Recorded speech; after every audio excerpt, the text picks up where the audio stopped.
Friends, welcome you in the physics coach, myself Ankit. Today we will learn our last lecture of this chapter, photoelectric effect of class 12th. So in this lecture we will understand a very important graph, that is how stopping potential varies with the frequency of radiation. Here we will understand few key points like what is threshold frequency, how stopping potential depends on the work function. So very important lecture, and it is very helpful in solving various academic problem. So here two metals A and B, these are the two photosensitive surface. Clear? Mu1 is the threshold frequency of metal A and mu02 is the threshold frequency of metal 2. So from the graph what we are concluding, here the stopping potential, you can see like stopping potential is increasing with the increasing of frequency of radiation. जैसे जैसे आप frequency बढ़ाते जाएंगे radiation की, incident radiation की frequency जैसे जैसे आप बढ़ाते जाएंगे, then stopping potential will also increase. And I also told you कि maximum kinetic energy K E max is equal to H mu minus work function phi naught. Clear? So here the maximum kinetic energy is a function of frequency of incident radiation. तो अगर आप incident radiation यानी mu को बढ़ाएंगे, यानी mu को अगर आप बढ़ाएंगे, then this whole factor will increase, ये पूरा का पूरा फैक्टर इंक्रीज करेगा. And the result of this K E max will also increase. And we know that K E max is equal to what? It is equal to e V naught. Previous lecture में बताया था what is V naught. V naught is the cut off potential और stopping potential. Clear? Stopping potential. किसी कोई doubt? तो देखिए जैसे जैसे काइनेटिक एनर्जी बढ़ेगी, काइनेटिक एनर्जी मैक्सिमम काइनेटिक जितने ज़्यादा होगी उतना ज़्यादा क्या होगा, आपका स्टॉपिंग पोटेंशियल होगा.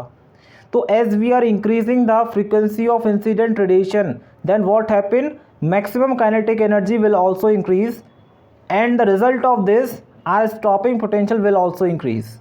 कंसेप्ट में भी आप समझ सकते हैं कि अगर काइनेटिक मैक्सिमम काइनेटिक एनर्जी बढ़ेगी तो आपको ज़्यादा स्टॉपिंग पोटेंशियल देना पड़ेगा रियोस्टेट की मदद से to stop the maximum kinetic energy photo electrons, that is the cut off potential. ये सब मैंने एक्सप्लेन किया था प्रीवियस लेक्चर में, अगर किसी ने नहीं देखा प्लीज़ सी. नाउ अगर मान लीजिए ये आपका फोटो सेंसिटिव सरफेस है, दिस इज़ दी मेटल ए, और वी कैन से पहले मेटल ए को ही देखते हैं. ठीक है, this is the metal A. इसका जो वर्क फंक्शन है फाई नॉट 1. क्लियर?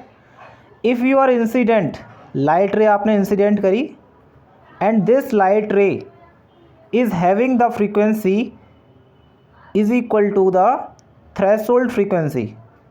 मान ली, मेरा मतलब क्या है कहने का, for a given photo sensitive material we are incident a light having the frequency is equal to the threshold frequency. Then at this threshold frequency, इस threshold frequency पे क्या होगा, आपका stopping potential क्या हो जाएगा, zero. stopping potential will become zero. ये क्या हो जाएगा, it tends to zero. Clear? Now I will tell you कि वाई इज़ इट ज़ीरो. पहले हम समझते हैं कि थ्रेशोल्ड फ्रीक्वेंसी क्या होता है. What is threshold frequency. First we will understand what is threshold frequency and then we will conclude why is it zero. So for a given photo sensitive material there is a certain minimum cut off frequency. Minimum cut off frequency, minimum cut off frequency, minimum cut off frequency, that is mu naught, for which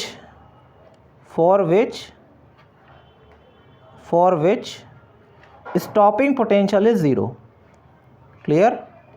For which stopping potential is zero. अब बहुत ध्यान से समझिए, बहुत ही important चीज़ बोली है इसमें, for which stopping potential is zero. तो आप ग्राफ से भी देख सकते हैं कि it is the minimum frequency for this photosensitive material at which you can see that photo stopping potential y का function है, then here the stopping potential is 0, you can see। अगर इस फ्रीक्वेंसी से आप थोड़ा सा आगे जाते हैं then you are getting some stopping potential। अगर स्टॉपिंग पोटेंशियल आपको मिल रहा है, अगर आपने लाइट रे इंसिडेंट करी जिसकी फ्रीक्वेंसी थ्रेशोल्ड फ्रीक्वेंसी से ज़्यादा है, then you will get certain stopping potential. Clear?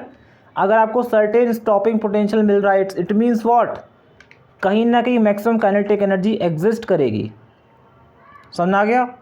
लेकिन आपने देखा कि at threshold frequency stopping potential is 0, it means what, stopping potential से आप क्या समझते हैं कि स्टॉपिंग पोटेंशियल अगर आप किसी लाइट को किसी सरफेस पे इंसिडेंट करते हैं जिसकी फ्रीक्वेंसी μ01 यानी स्टॉपिंग पोटेंशियल के बराबर है, तो उसकी एनर्जी क्या होगी, hμ01। क्लियर? ये एनर्जी कितना आप दे रहे हैं, कितना आप सरफेस को एनर्जी प्रोवाइड कर रहे हैं, this energy is equivalent to the work function. Clear? Clear? समझ में आ गया? अब मुझे इतना बताइए कि आपका स्टॉपिंग पोटेंशियल 0 होने का मतलब क्या है थ्रेशोल्ड फ्रीक्वेंसी पे, कि आपने जो आपने एनर्जी प्रोवाइड की है उसकी, आपने जिस फ्रीक्वेंसी पे आपने लाइट को इंसिडेंट किया उसके पास इतनी एनर्जी है कि वो सिर्फ और सिर्फ सरफेस को, मेटल सरफेस को क्या प्रोवाइड करता है, सिर्फ वर्क फंक्शन के बराबर energy. It means if you incident a light having the frequency is equal to the threshold frequency, when this light is incident on a surface then this energy will be taken by the electrons। तो यहाँ से सिर्फ और सिर्फ electron emission takes place, emission of electron takes place, but it will not have any kinetic energy। इसकी kinetic energy क्या होगी, maximum kinetic energy, it is tending to 0। negligible kinetic energy will be for the photo electrons. Clear? अगर आपने light ray incident करी जिसकी frequency क्या है, threshold frequency के बराबर है, then the emission of photo electrons, then emission of photon electrons takes place but it has maximum kinetic energy tending to 0। Why? Because आपने इतनी एनर्जी प्रोवाइड करी कि वो एनर्जी सिर्फ और सिर्फ इसको वर्क फंक्शन के बराबर आपने एनर्जी प्रोवाइड करी, जिससे क्या हुआ, सिर्फ इमिशन टेक्स प्लेस हुआ, यानी फोटो इलेक्ट्रॉन निकला लेकिन उसकी काइनेटिक एनर्जी कुछ नहीं रही। समझ आ गया? देन जब काइनेटिक एनर्जी ही नहीं रहेगी तो स्टॉपिंग पोटेंशियल का कोई मतलब ही नहीं है, क्योंकि स्टॉपिंग पोटेंशियल क्या होता है, K max is equal to EV0। Clear? तो मैक्सिमम काइनेटिक एनर्जी अगर 0 है तो EV0 यानी स्टॉपिंग पोटेंशियल भी क्या रहेगा, 0। क्लियर? तो याद रखिए कि किसी सरफेस पे अगर आप उसके स्टॉपिंग पोटेंशियल और नॉट स्टॉपिंग पोटेंशियल उसके वर्क फंक्शन के बराबर अगर आप एनर्जी प्रोवाइड करते हैं, then there is no kinetic energy imparted to the photo electrons. Clear? मेरा कहने का मतलब ये है। और अगर काइनेटिक एनर्जी नहीं होगा then stopping potential will be 0। तो यहाँ से कंक्लूजन क्या निकला, in order to have a photo electric effect, और अगर आपको फोटो इलेक्ट्रिक करंट प्रोवाइड करना है किसी सर्किट में, if you want photo electrons to move or you want IE current, if you want certain photoelectric current, then you need to supply the light ray of incident light ray की जो frequency होनी चाहिए वो threshold frequency से क्या होनी चाहिए, it should be greater, then only photo electrons will come out and it will have certain velocity and it has certain maximum kinetic energy, then only you can observe certain photoelectric current। Clear? समझ आ गया? Now I will tell you कि ये graph कैसे बना। तो ध्यान से देखिए metal A and metal B, metal A का जो आपका वर्क फंक्शन है वो अलग है, मेटल बी का वर्क फंक्शन क्या है, दैट इज़ डिफरेंट। तो आप देख रहे हैं कि इस वाले जो मेटल का वर्क फंक्शन क्या है, ज़्यादा, φO2 is greater than φO1। Clear? तो अगर इस मेटल बी का वर्क फंक्शन ज़्यादा है, it means what, you need more threshold frequency, क्योंकि आपने थ्रेशोल्ड फ्रीक्वेंसी क्या होती है कि it is the energy of incident radiation, जो जिसकी एनर्जी किसके इक्वल होती है, वर्क फंक्शन के। तो जैसे जैसे आप वर्क फंक्शन को इंक्रीज करते जाएंगे आप देखेंगे कि आपका थ्रेशोल्ड फ्रीक्वेंसी भी बढ़ेगा। तो higher the work function higher is the threshold frequency. Clear, किसी को कोई डाउट यहाँ तक? ओके। तो देखिए आप ग्राफ से भी देख सकते हैं कि आप खुद सोचिए कि इस सरफेस का, मान लीजिए कोई सरफेस था, ठीक है, इस सरफेस का वर्क फंक्शन ज़्यादा है तो आपको थ्रेशोल्ड फ्रीक्वेंसी भी ज़्यादा देनी पड़ेगी। क्यों? क्योंकि अगर आपने कम दिया तो आपका जो, मान लीजिए आपने वर्क फंक्शन आपका ज़्यादा है और आपने एनर्जी जो इंसिडेंट कराई वो वर्क फंक्शन से कम है, तो क्या फोटो इलेक्ट्रॉन इमिशन हो पाएगा? नहीं हो पाएगा। क्या इलेक्ट्रॉन निकलेगा? फोटो इलेक्ट्रॉन नहीं निकलेगा। It means what, you need to apply energy of incident ray. Incident energy जो होती चाहिए, यानी जो लाइट रे है जिसकी एनर्जी जो एच म्यू है, h mu, it should be greater than work function. If you want to observe photo electric current, photo electric effect, then the incident energy of light should be greater than work function. अगर आपने इसके equal आपने provide किया then no photo emission takes, no photo electric effect will observe. क्यों? H mu is equal to 5 जैसे ही होगा तो आप देख सकते हैं कि maximum kinetic energy will zero, and अगर मैक्सिमम काइनेटिक एनर्जी ज़ीरो होगी इट मीन्स आपका स्टॉपिंग पोटेंशियल भी क्या हो जाएगा? ज़ीरो। क्लियर यहाँ तक? किसी को कोई डाउट अभी तक? ओके। तो अब ध्यान से देखिए, आई am telling you this graph how. देखिए ये ग्राफ बना कैसे, ध्यान से देखिए। ये जो आपका maximum kinetic energy K E max which is equal to, ध्यान से देखिए, h mu minus what, work function. Clear? देखिए ये जो मैं किसकी बात कर रहा हूँ, ये जो कर्व आया आपका, ये दिख रहा है आपको, ये स्ट्रेट लाइन कैसे आया? हर एक का देखिए ये स्लोप हमेशा बराबर रहेगा। जितने भी कर्व आप ड्रॉ करेंगे, मान लीजिए अभी तो मैंने 2 कर्व ड्रॉ करे हैं, आपने एक और ड्रॉ करा, मान लीजिए एक और मेटल है, मेटल सी, उसका भी स्लोप क्या रहेगा? कांस्टेंट रहेगा जो इनका है। क्लियर? अगर देखिए वर्क फंक्शन बढ़ा, जैसे जैसे वर्क फंक्शन को आप इंक्रीज़ करेंगे आप देख रहे हैं इसकी थ्रेशोल्ड फ्रीक्वेंसी भी क्या हो रही है? बढ़ रही है। देख रहे हैं आप, यहाँ पे थ्रेशोल्ड फ्रीक्वेंसी इतना है, यहाँ पर क्या है? थोड़ा ज़्यादा है, या और ज़्यादा है। क्लियर? समझ आ गया? अब देखिए ग्राफ कैसे बना। K E max is equal to H mu minus phi naught, equation first. हम जानते हैं के ई मैक्स किसके इक्वल होता है? E V naught. ये सब कुछ मैंने बताया आपको। ई वी नॉट किसके इक्वल हो गया? H U minus phi not.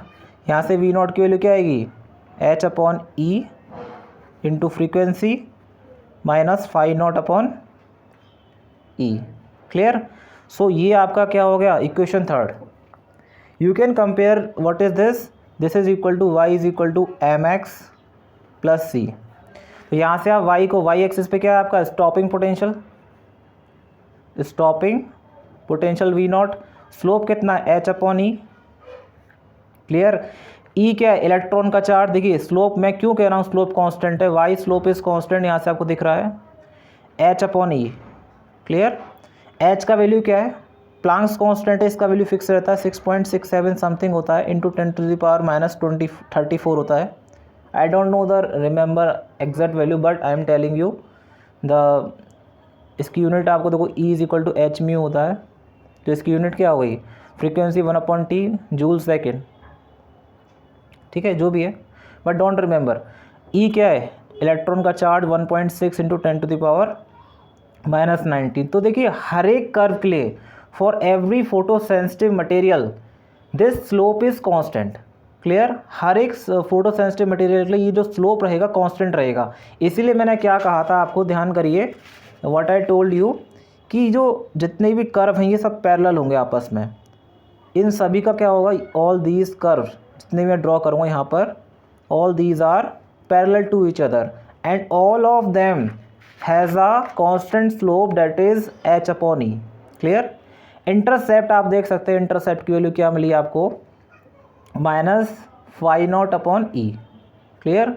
तो इंटरसेप्ट देखिए वेरी करेगा। इंटरसेप्ट किसके प्रोपोर्शनल है? वर्क फंक्शन के। तो जैसे जैसे वर्क फंक्शन बढ़ेगा फाई नॉट, इंटरसेप्ट क्या है? Phi naught upon E. तो higher the work function higher is the intercept. देख सकते हैं आप कर्व में भी, इसका वर्क फंक्शन ज़्यादा है तो इंटरसेप्ट क्या, देखिए इसकी वैल्यू क्या है, इतनी है। इसका वर्क फंक्शन ज़्यादा है तो इसका इंटरसेप्ट भी क्या है, ज़्यादा। किसी को कोई डाउट? ओके, तो हम फाई नॉट, आपका जो फाई नॉट है इसको क्या लिख सकते हैं, क्या लिख सकते हैं, देखिए अब देखिए मैंने यहाँ से ड्रॉ किया ई वी नॉट, अभी देखिए यहाँ से E V naught is equal to H mu minus phi naught at frequency is equal to the threshold frequency. Clear? तो यहाँ पे क्या होगा, ई वी नॉट की वैल्यू क्या हो जाएगी, इट विल टेंड्स टू 0। समझा गया? तो यहाँ से H mu naught minus phi naught is equal to 0। तो यहाँ से वर्क फंक्शन की वैल्यू क्या आ गई, एच म्यू नॉट। क्लियर? तो आपको इंटरसेप्ट क्या था, minus phi naught upon E, इसको आप क्या लिख सकते हैं, minus H mu naught upon E. Clear? समझ आ गया ये क्या लिखा, कैसे लिखा? तो याद रखिए, if you want photo electron to be move और it has some velocity, velocity ज़रूर रही है। अगर kinetic energy, maximum kinetic energy अगर आपने ज़ीरो कर दी तो क्या होगा, there will be no photo electric effect, you will see. Clear? Stopping potential का कोई रोल नहीं रहेगा अगर मैक्सिमम काइनेटिक एनर्जी ज़ीरो है तो। सेकेंड चीज़, if you are applying a light ray having the frequency that is equal to the threshold frequency. Clear? तो क्या होगा, उसकी एनर्जी जो होगी एच म्यू नॉट, वो किसके इक्वल होगी, वर्क फंक्शन के। तो जब ये इक्वल होगी वर्क फंक्शन के तो मैक्सिमम काइनेटिक एनर्जी क्या होगा, it is 0, not 0, it is tending to 0। Then stopping potential भी क्या रहेगा, 0। क्लियर? समझ आ गया? ओके, तो आप हमेशा याद रखना कि अगर आपने frequency, threshold frequency, threshold frequency क्या है, मिनिमम फ्रीक्वेंसी, मिनिमम फ्रीक्वेंसी। कोई पूछ ले थ्रेशोल्ड वेवलेंथ, तो वो क्या होगा, मैक्सिमम वेवलेंथ, मैक्सिमम वेवलेंथ। क्यों? क्योंकि फ्रीक्वेंसी क्या होता है, सी अपॉन लैम्डा। अगर फ्रीक्वेंसी मिनिमम होगा तो लैम्डा क्या होगा, मैक्सिमम। लैम्डा मैक्सिमम होगा तभी क्या हो सकता है, फ्रीक्वेंसी मिनिमम। तो जो वेव ग्योर होता है, वेव ग्योर अगर आपसे क्वेश्चन कर ले तो रेड का वेवलेंथ क्या होता है, ज़्यादा, रेड की वेवलेंथ क्या होगी, ज़्यादा। तो इसका जो क्या कहते हैं, थ्रेशोल्ड फ्रीक्वेंसी रहेगा, रेड का कम रहेगा। क्लियर? तो चांसेस क्या हैं, समझा गया? ऐसे क्वेश्चन पूछ सकता है आपसे, किस में ज़्यादा होगा थ्रेशोल्ड फ्रीक्वेंसी। तो इस ग्राफ को अगर आप अच्छे समझ गए होगे then you will not feel, आपको एक अंदर से खुद में कॉन्फिडेंस आएगा कि you can easily crack various exams. Exam में ऐसे हज़ारों क्वेश्चन आते हैं, जब नीट और IIT JEE का बच्चा एग्ज़ाम देता है, you see so many conceptual problem from this topic. तो after learning from this graph there are so many question can arises in a exam, you can easily crack. I am damn sure कि nobody can defeat you. You can easily crack. Clear? So once again thank you so much. ये जो kinetic energy, इसको बोलते हैं Einstein photo electric equation. कभी कोई पूछ ले कि आइंस्टीन फोटो इलेक्ट्रिक इक्वेशन क्या होती है, Einstein photo electric equation. Clear? Photo electric equation तो ये होती है। I am just telling the graph, मैं पूरे लेक्चर को नहीं समझा रहा कि पूरा in detail, I am just telling you, I am briefing you the graph only. If you want a proper lecture of certain terms which you don't understand, I can prepare a lecture of that. You can comment me in the comment section. If you like, please share, subscribe and help us to grow. Thank you so much. Thanks a lot. Keep learning, keep motivating others, keep helping others. Thank you once again. Thank you.